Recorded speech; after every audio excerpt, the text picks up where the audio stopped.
it takes risk to be in a loft. Artists are built for risk, and they're willing to go into a space that someone else isn't.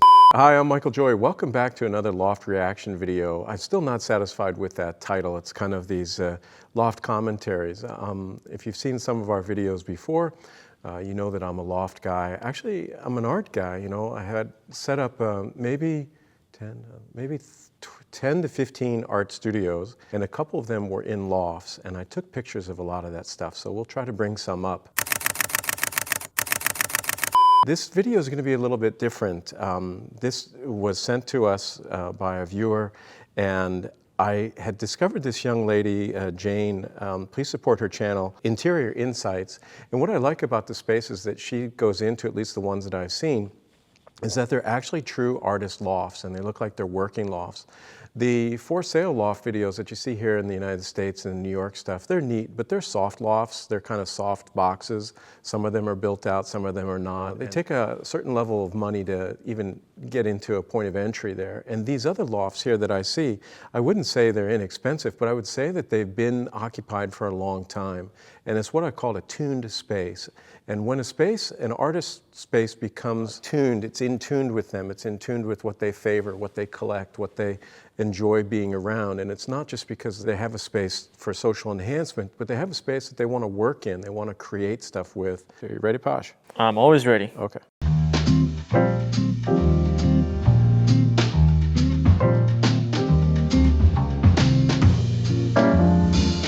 I've only been to Germany once. Hi guys, welcome to Interior Insights. I'm Jane, and we are standing How big that door is next to her. Absolutely incredible 300 square meter loft. 300 square meters, how big is that? It's 3,229 square feet. A small space might not have the big problems, but when you get into these bigger spaces, everything is more dramatic. And so that's why I wanted to do a square footage comparison. We're 21,000 square feet, and this one's 3,000 square feet. And everything through the lens makes it look really big. Pasha will pan the front half of our loft here. We'll cut it in. Built in the beginning of the 20th century, and formerly this was actually a woodworking studio. The photographer rented this loft and turned it into an absolutely unique and incredible studio. So this is the ground floor, and you can see that as you come. Okay, so what she said here was, this was, if her wording was correct, she said that the photographer rented this space, but it looks like it's owned. The big comparison that I have is that after art school, we all rented lofts. My first loft was, actually, it was a pretty sweet setup. It was a ballroom in an old 1922 hotel, and it was 7,000 square feet, so it's twice the size of this loft. And the thing is with the rental, there's only so much you really want to invest in doing, because you could get the boot any day. And in art school, we were building all sorts of things that were only up to our standards. We didn't have any money, and it wasn't like the city was involved in oversight. So we just did the best we could. And a lot of artist lofts start like that, and it's just whatever you find, whatever you can make your own. And then they kind of blossom into this. Once the building owner likes you can stay there for a while. I don't know the setup in Germany, what it takes to buy a building. And we have a very spacious layout. Because this is a loft, there is literally just one room per floor. The loft entails as much space as you need to just let your creativity run free. The intent of the renovation wasn't to cover it up and turn it into a glamorous space, but to really stay true to the authentic history of the loft. So we can see this in all of the materials. Stay true to the authentic history. Again, I wish I knew if this photographer owned or rented, because if you rent, you're committed to staying true to the authentic history of the building. Yeah, it can't really change much. Yeah, it won't change much. And some of the buildings, what we had happen here is, in Chicago, we had an area, still have an area called the South Loop, except when I graduated art school, that was a shit show, and there was a lot of automotive buildings. Those lofts were pretty kind of just dangerous things. Some of them had windows that just pivoted like this, and you could just walk right off the building. I mean, they were floor to ceiling, and you got to be smart in a building like that. And the thing is they were converted into high-end luxury lofts. And so if you're an art person and you're like, hey, I'm going to go into this old building, and you get really comfortable, and then your building gets sold, you get priced out. That's a sad story. I mean, but artists are like, we're filter fish, you know? We go into a bad neighborhood, we kind of bring style and culture into it, and then it becomes elevated enough and safe enough, and then it gets bought out. It's an old story, but I was a part of that movement. The old historic details that have been kept, for example, the floor is still original, and you can see Is that safe? marks on the Having that crack? stayed here. This place is The walls, I never had a lot of trouble with walls, but This one has a big crack in it. You saw that, right? yeah, but I don't know. I don't know if it's structural. Obviously, it can't be. Obviously, structural. You know, it can't be an structural. array The cement of walls are all windows on structural. both sides. And Well, I the would windows hope are also it's still original not from the cement 20th wall, century. but- So they let a lot of cold in. Oh, let's see You the have these windows. beautiful This is a big original deal. Steel frames. Okay, the beautiful original steel frames. I guess they are beautiful. And again, I'm not sure what the restrictions are in a building like this. Can you change the windows if you wanted to and if you could afford to? Or is it historically you're screwed? The thing is we had some old windows in the ballroom and we fixed them, but that was because one of my friends' family had a window company and he grew up understanding windows and stained glass, so he could take them apart with confidence. But they were huge. One pane was 5 by 5, and those windows, even fixed, they let in a lot of cold. And the solution that you can do on some of these windows is, it sounds a little ghetto, but you can buy plastic wrap and put it in with tape, and then you shrink wrap it, and with the heat, and it's actually very clean.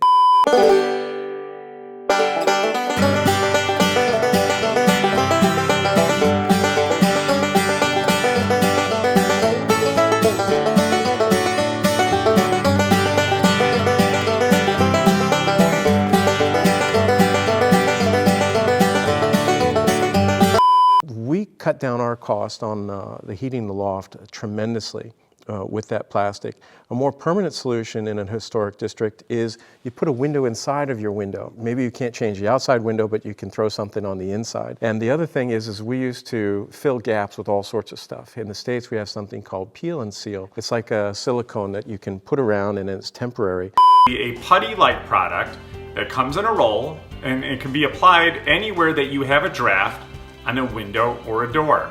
Press it in place and it stops the draft. And it's easy to remove in the springtime. But in the bigger gaps, you can put in foam, or what we did in the art studio is we put in saran wrap and then we'd fill it with, we'd fill it with a lot of oil-based clay. We suffered. The thing that was really needed was ceiling fans, because in these high ceilings, as you know, all the heat goes up. So this could be really cold, and you can see they have radiator heat, which is really fantastic for lofts because it's quiet, but you can't beat the windows without what I just said. That divide the window and add a lot of structure and repetition. And when we look outside, you actually have a river. This space is connected to one of the many canals that That looks nice. So this means that the basement's an issue. If there is such thing, there might not be one. Yeah, but I mean, I've been on some basements on river properties over in Aurora over there, and there are issues, you know. I'm sure, yeah. That water's right there. It's beautiful. This place just has a lot of touch points. That's interesting, that yeah. remind me of New York and all of the industrial lofts that we can find there. And wait till I show you the absolutely incredible second floor. Over here we have That's dangerous. Yeah, That's I what I'm was gonna talking about. say. You just go You whoop. can see that No everything kids. is held No in kids. very warm colors. Well, smart Really kids. feel Smart inviting. kids. The space itself is zoned by multiple carpets that are draped on top of each other, and they create this lush ambience that only happens when you layer. Well, floors get really cold too. Remember, I had that art studio. You know, I've had lofts, I've had houses, I've had basements, and I've had barns. And one of my studios was in a barn, and that floor used to freeze in the winter. right. And so I had to put mats down. This is not the case here. It's a good solution. Texture upon texture, and I just love all of these really cool prints.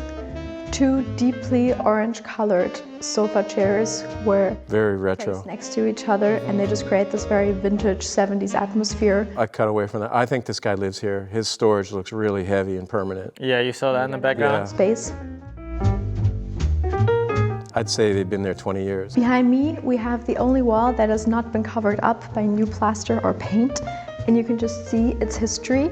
And like I already said before, formerly this falling place apart. used to be a woodworking studio where It's a just bunch feature. of people lived Oh, and worked okay. and created things. That's how they from sell wood. it. You don't need to sell it. It's a already feature. bought. It's not All broken. of the walls still had a lot of old pin-up girls on top of them. He decided to keep one of them just to keep the history alive. Just one? And this is also the only Come on. wall in the entire apartment that is still original and that still has and entails all of the historic details. Also, the photographer has a big love for mirrors. More on that later. He only has 3 of them in We there. have a simple kitchen. That's a big it's love for funny. mirrors. In our loft and in my house, we put mirrors up to fix dead spaces. But this guy's in an aquarium. I mean, so the mirrors would be like, "Oh, my eye," sort Yeah. of thing. But one fire extinguisher, it doesn't look like it's a sprinklered building. That Which I consists prefer, of an by the L way. shape, and Right. there's Sprinklers, this is more if you're buying a building than, but before I bought this building, I was concerned that I was going to have to install sprinklers in it. Like the previous owner maybe got grandfathered in or something like this. We went through what's some sort of waiver process. I don't know what it's called, but I hired an architect. They come in and they do this survey where they do the measurements of the space.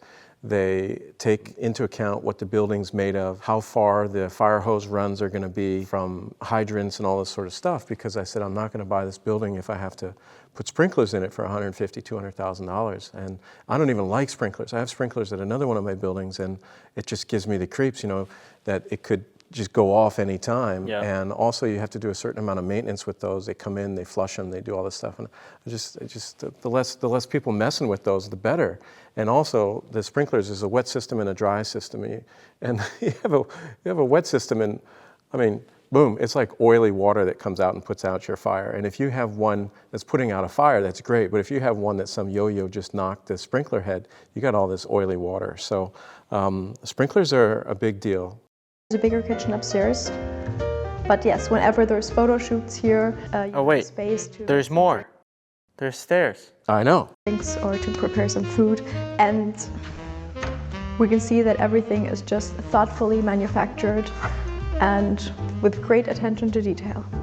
Okay, so preparing food, this is more of an hors d'oeuvre serving. I don't know if this place has a kitchen or not, but for other loft people who gotta meet regulations, maybe you're a renter. Photographers in Chicago found the loophole, and that was that it's never called a kitchen. You can either call it a break room or a food styling center, which means that you're a food photographer, and yes, you have to be able to prepare food. It's not for serving, it's not for eating, but it is for your business, and that is one of the workarounds with loft living and kitchens. The other thing is some industrial spaces, although they're not zoned for residential living, industrial spaces and commercial spaces can have one overnight caretaker. This is the laws in Chicago, and so look into this, is that you can live there, even though it's not a residential space, if you fulfill certain criteria. I was looking at that early on in my loft hunting, but I was insane. I was looking at clock towers and just places that had like pigeons living in them. I'm like, wow, I was so excited, but yeah. So this isn't really a kitchen, but maybe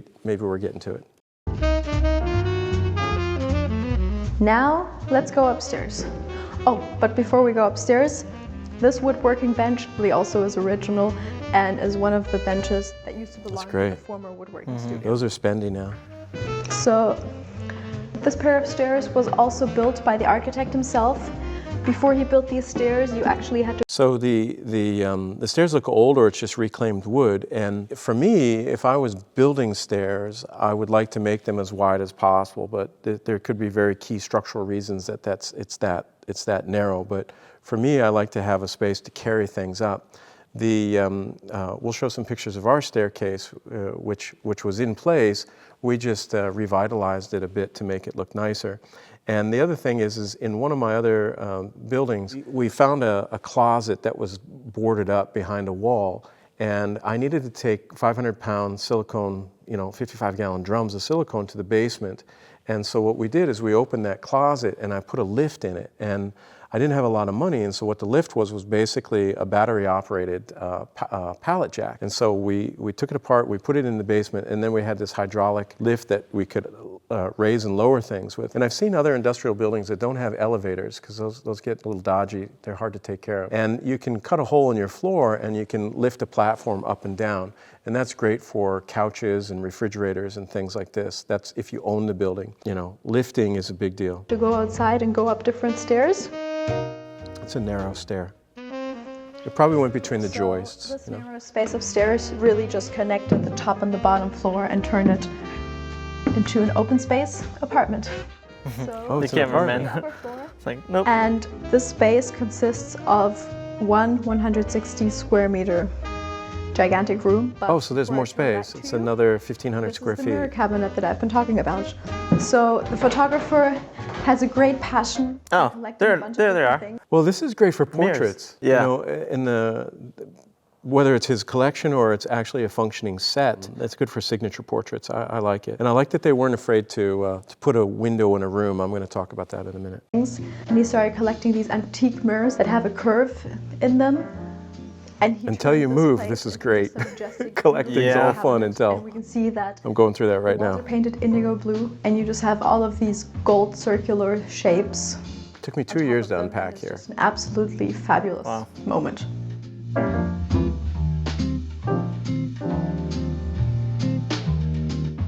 Now let's go into the big room. The big room. Ah, nice. Oh, that is nice. This is terrific. One of the few places, because it's a living loft, that there's some plants in there. And we have one of those that just keeps going and going.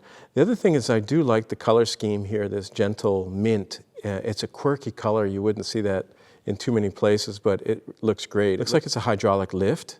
So this is how they would get things, I guess, from the canal. I don't know. Let's find out. The absolute magic of this loft is the fact that we have one gigantic room that is framed from both sides completely with windows. So we just have this beautiful lighting from both sides, and the space really is beautifully structured while allowing a lot of flexibility. So I know she's not talking about it, but there's this great nook behind her. The bookcase, it looks like you can access behind it. I'm a big proponent of, in lofts, building fake walls that you can access behind to get your closets in between. This is nice to have literature displayed, but you don't want to display your vacuums and all that other sort of stuff. The thing is if you're into books big time, you really got to think about what type of floor you have. Most of these industrial buildings had really heavy floors, and you can put a lot of weight on them. But stacking books is like stacking cement, and so you got to get your bookshelves in the right place within the space if you're going to put tens of thousands of pounds of books on there. We had a classroom at a small building of mine, and then it was great until we had this event, and we were expecting about 150 people, and I thought, oh my God, the building was from the late 1800s. Or something like that. It was turn of the century, and I thought, it can't take the weight of 100 plus people. Mm-hmm. So I went downstairs and I put jacks under all the beams, and because I was worried it was just gonna fall. So it didn't happen though. And Sketchy. allowing your creative Well, I thought spark to about it. run I was free. worried about it. In lofts, you got to To think my ahead. right, we have a Right. kitchen. Makes and sense. The kitchen itself underlines just the amount of space that we have here. Oh, they do have because a we have two cooktop, freestanding kitchen islands. but no ventilation. One that is very high. So their islands, because they own 2 floors, this is ideal in a kind of a split level because you can do your pipe work. If you just have one level, you have to keep the pipes kind of to yourself. But in this instance, the pipes that go through the floor are on the ceiling below, and you can deal with those. If you have issues, you got shut-off valves, all sorts of things like that. So I'm not trying to make it an architect talk because I'm not an architect. These are just things that I found out about, and I thought, oh, I want to put an island there. And then I call a buddy of mine. He's like, what are you talking about? You can't do that. He's like, you know what you're going to have to do? Da, da, da. And I'm like, you sunk my battleship, you know? Yeah. Like, oh. And it can be transformed into a bar where you can gather with your friends and entertain. And another one that is a bit They're more lower retro that than me, man. encompasses I'm everything retro. the kitchen needs to have. Everything that you can find in this loft has some sort of history and has been custom created. Mm-hmm. For example, the countertops of the kitchen are old pieces. This is why her comment about have some sort of history. Mm-hmm. This is why I'm not somebody who really likes to go to furniture stores. And one is I don't like the prices. Even though there's certain pieces that I can afford, I just don't feel they have the value. And so in the States, we have something called OfferUp, which is a great resale thing, and it lists estate sales and lots of things. And we got a lot of really, really pre-aged pieces that look terrific here. This comes with the trailer.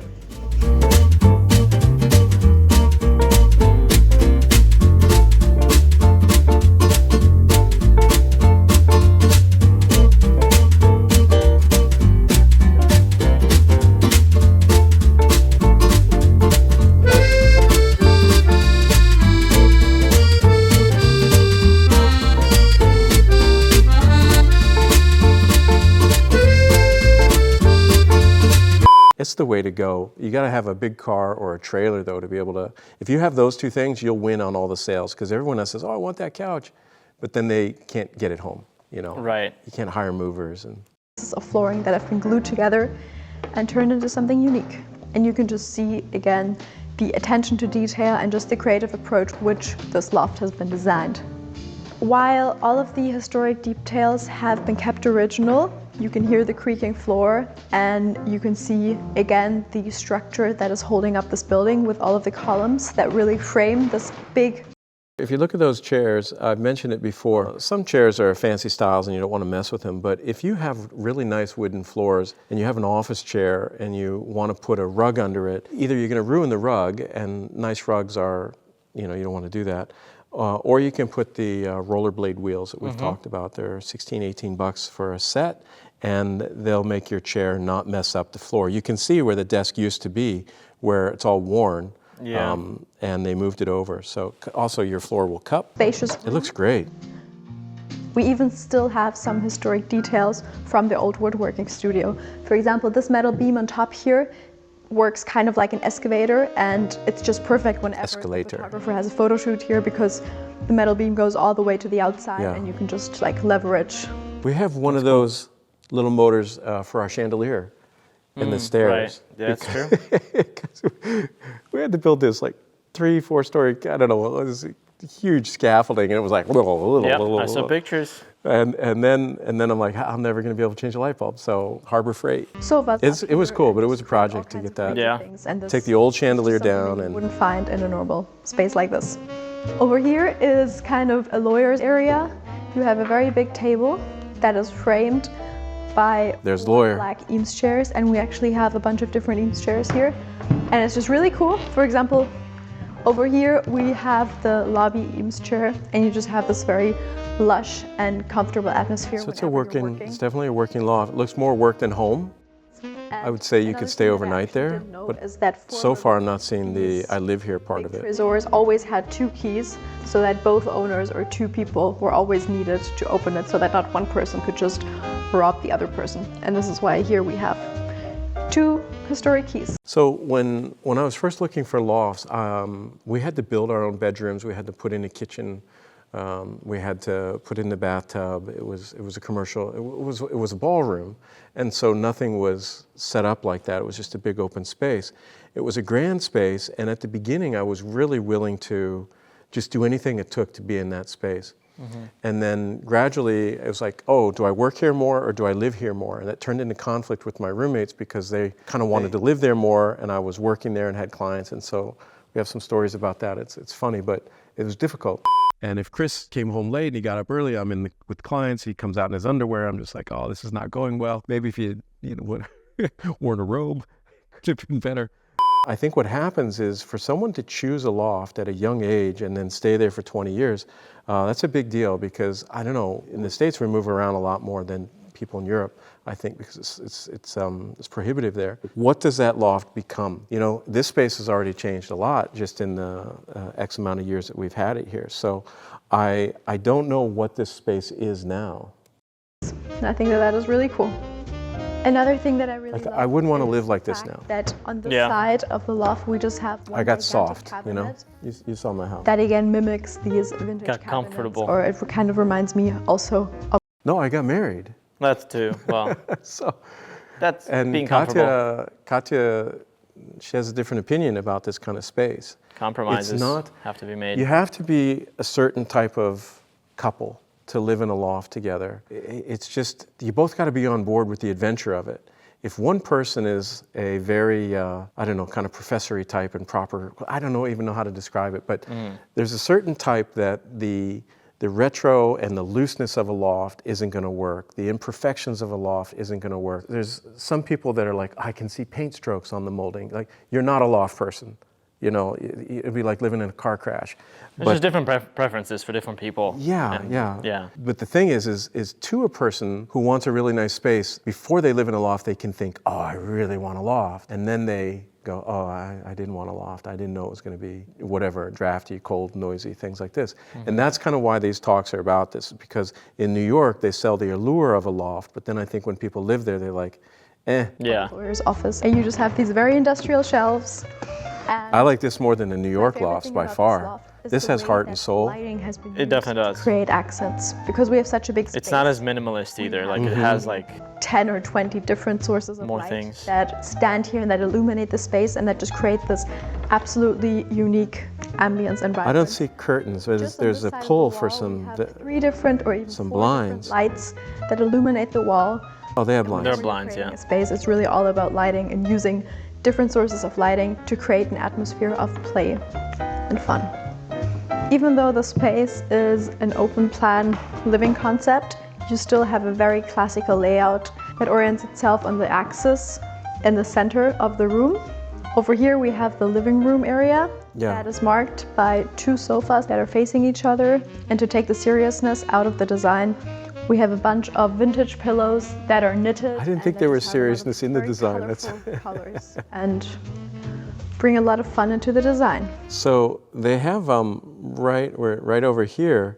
It looks like a cast iron stove, and I was going to say, where's their supplemental heat to the radiators? Those run on. It's a big boiler that goes like that. But if you can get a gas iron stove, I wouldn't put a wood burning stove in. I mean, you got to load wood all the time, and they're dodgy, and you got to clean everything. But they give off a film also. And so do pellet stoves. These cast iron stoves, you can stack up a bunch of soapstone around it, and they'll become a radiant heat. Right. And it's like really, saunas. they're really terrific. I was going to do that up here, but we just didn't need the heat. On top of the marble designer table, we have a candle holder from Stoffnagel, which is a very classic and iconic design piece because it allows you to create your own design. Both sofas have sofa Until you tables light that are those very and they rustical melt and industrial, everywhere. paired by 2 But it's pretty. lampshades.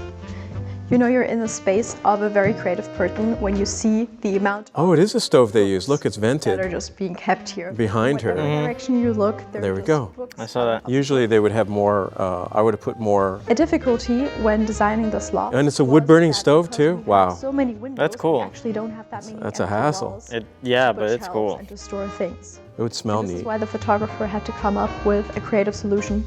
And so he turned one entire wall of the loft into a gigantic library to store all of his photographs and also his entire book collection. It's great design. It's nice that it's anchored at the end.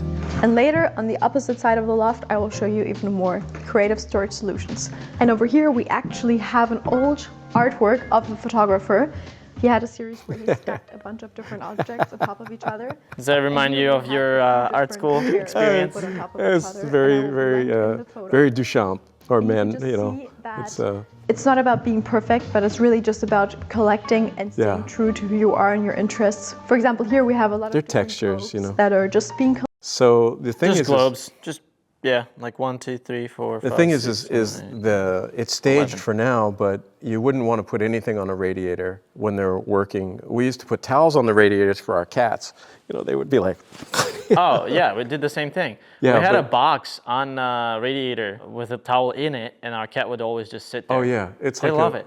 And you can get some humidity there from the It's water. great, But yeah. but for putting things up against it, it's just for the film. Yeah, I true. would have never thought that a bunch of globes next Unless to each other paired up It's would be summertime, something interesting and or they're off. something that makes a space Well, right, that's look what I mean. amazing. But it's not a But it permanent did. status. Right. Always stay It- true it's to for the your film. interests.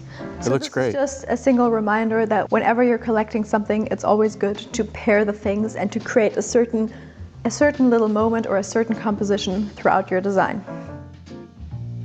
Like in the rest of the loft, functionality was really paired I don't see with any fun ceiling to fans. create a unique design.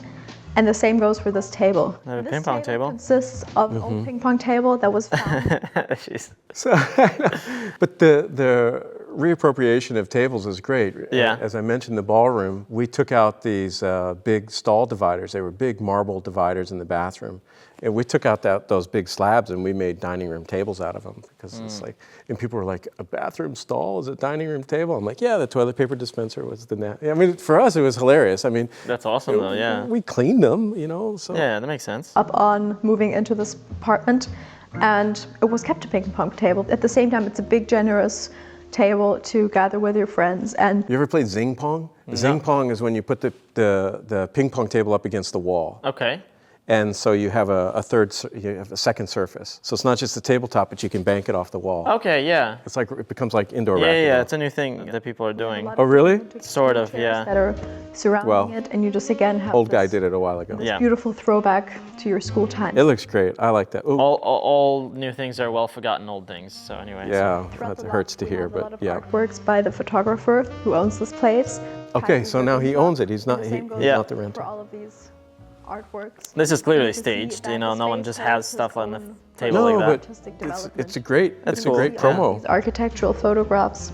I'm surprised that she only says the Like I photographer, already the told you, photographer, and not the lack guy's of name. storage solutions Maybe he didn't want to was be a big problem in the video, in this or loft. didn't want to. And so you know. Well, if he's in the business, photographer decided to create his own cabinet. When I had the ballroom, I was, 23? And I was just starting my first business. And what I learned after a year or two there is that I would have clients come upstairs and then the doors would open into this space, and they were kind of, wow. And that gave me a certain amount of credibility. And they may have been wondering, how's a young guy going to make all these molds for me? For those of you who don't know, I'm a mold maker. Look at our other channels, Shapeshifters TV. That space mattered because even though it wasn't a perfect loft, they were like, "Oh, you got guts, you got ambition. You're taking this on." Yeah. And you know, so the space can really impact the health of a business. You can't rely on that. You got to be able to back yourself up with your skill set. But Right. it's a nice running start. In a loft like this, it's been there that long, you don't have to hide anymore. Remember, one of the spaces I was in, I had to hide that I was there. And my bedroom was in a closet. I think you've seen some pictures. Yeah. It was as wide as the bed. And you could like lift it up. No, No? not that the one. No way, I wish. I was just in there? No hinges, bro. Just me and I the cat. And then the shower, I built it, and then I put a closet around it. And then the toilet was like a freaking caveman's dungeon. It was terrible. And it did not feel very social enhancing to me, but I was broke, and it was a godsend at the time. But I couldn't let anybody know that I lived there. Makes sense. Had. Again, The owner a lot knew. of space to keep all of your books and Which to was showcase key. your personality. Usually you're hiding from the Store owner. random Exactly. objects, or I was. on this side, You were somewhat legit. vase collection. Kind of. Yeah. And The new owner locked me out of that building. Is the fact that actually Yep. this closet entails They didn't know I was two there. different rooms. So over here, we actually have a bathroom Oh, it's a bathroom in there. that has been Wait. hidden. You can see that the inside of the No, bathroom it's on the side. has Well, been you would see a the same shower if they were living. turquoise green as the kitchen, and you have all of these little see. Danish details. And It's great. At the same time, you still have this rustical design and an industrial loft, and it just stays true to the design story. Thank you very much for watching. Oh, that's it. Where does he sleep? Definitely head to this link in the description. I I want to know. Well, I want to know what's in the behind the thing. Amazing loft. Maybe that's like two person and they're like not gonna show it. Subscribe right now. Because there's more space behind her to the left. Yeah, so this is what I have to say about this space. You know, I have these closings. One is thanks a lot to Jane for, somehow she has access to these spaces, and thanks to the photographer for letting someone get into a private space like that. But I really enjoy the ability to see a space that is a space, not a commercial expression of someone else's design. This is from the heart of the photographer that is there, that lives there, and I think that's terrific. It's a different kind of loft, and I'm curious. I think that, Jane, if you see this, can I make a rookie recommendation? I mean, spend some time with the owners and just ask them what they overcame to get into the loft spaces like that, because I think there's a lot of people who not only appreciate loft design and maybe won't have that, but the stories, if not too technical, are really interested. It's like, oh, we got this building because, and I think that there's the common thread that you may discover is that it takes risk to be in a loft. Artists are built for risk, and they're willing to go into a space that someone else isn't. And I think it'd be interesting to hear those stories. And so I appreciate the story that was shared, though. Thank you, Jane.